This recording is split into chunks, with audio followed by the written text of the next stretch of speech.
Every character starts with a question.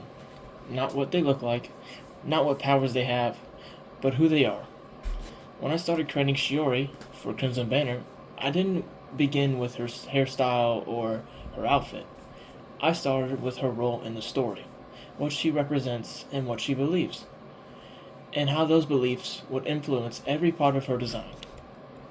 So while I work on this piece of official artwork, I thought it would be a good opportunity to talk about how Shiori came to life and the ideas that shaped her character. One mistake I used to make when designing characters was focusing too much on appearance first. I would think about cool clothing, interesting hairstyles, unique visual features, but eventually I realized that a great character designs usually start much deeper than that. A character's appearance should support who they are, not replace it.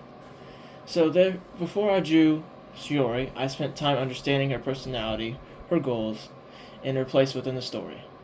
Once I understood those things, the visual design became much clearer and easier to understand, because every decision had a purpose behind it. One thing I knew early on was that Shiori needed to feel different from Karai, not just visually, emotionally, and philos- sorry guys, philosophically. My goodness, I apologize for that. When two major characters spend a lot of time together, I think contrast is important. Different perspectives create interesting conversations, different personalities create interesting relationships, and different strengths can create interesting conflicts. That idea influenced many aspects of Shiori's design.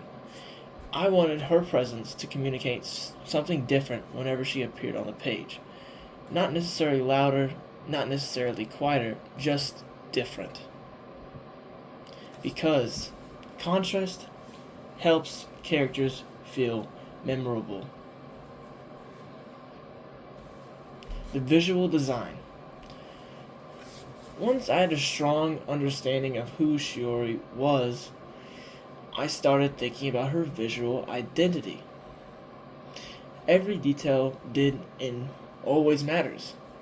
Hair shape, the silhouette, expressions, body language, even the way a character stands can communicate something about them.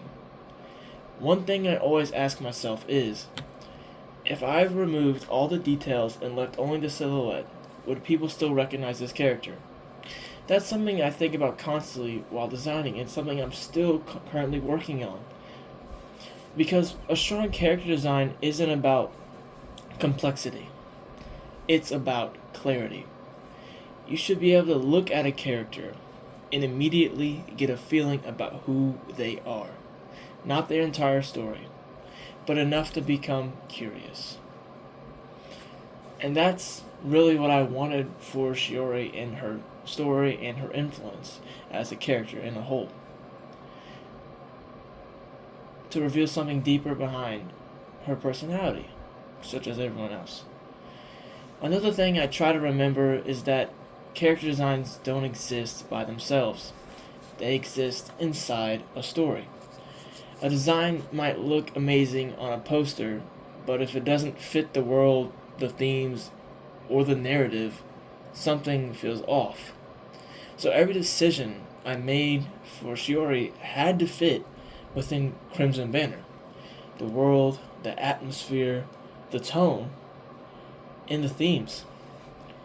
I wanted her to feel like somebody who genuinely belongs in this universe, not somebody who was dropped into it because they looked cool.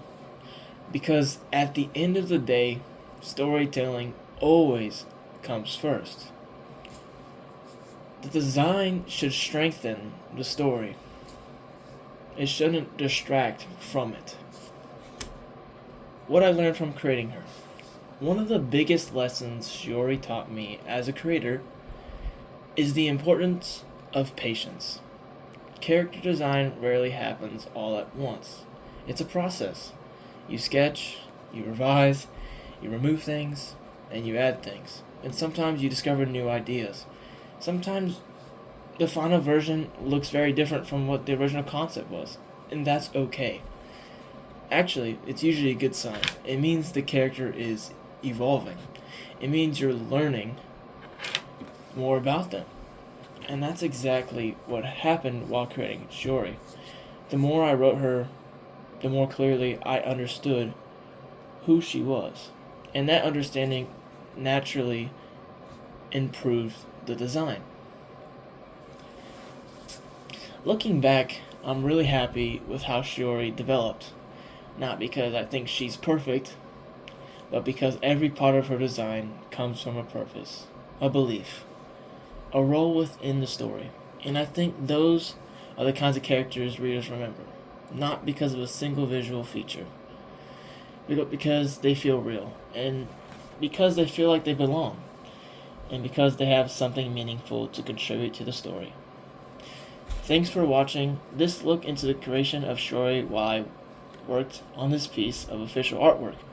Now, as you can see, the illustration will be posted later this week, and it will not be necessarily her actual design, but it will be some kind of fan art, if you will. And if you're interested in seeing more of Crimson Banner's characters, world building, and development, be sure to stick around. I'll see you in the next video.